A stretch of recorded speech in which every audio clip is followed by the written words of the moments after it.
ชาวจังหวัดนครพนมเขตเลือกตั้งที่4ที่เคารพพรรคไทยสร้างไทย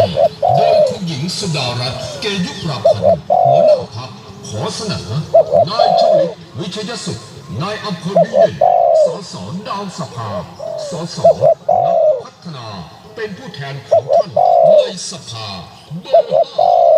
5ชลิตวิชยสุขเบอร์5ชลิตวิชยสุขเบอร์5เลือกตั้งครั้งนี้เลือกผู้แทนน้ำดีมีวิสัยทัศน์นักพัฒนา14 พฤษภาคมคูหากาไทยสร้างไทยทั้งคนและบำนาญประชาชน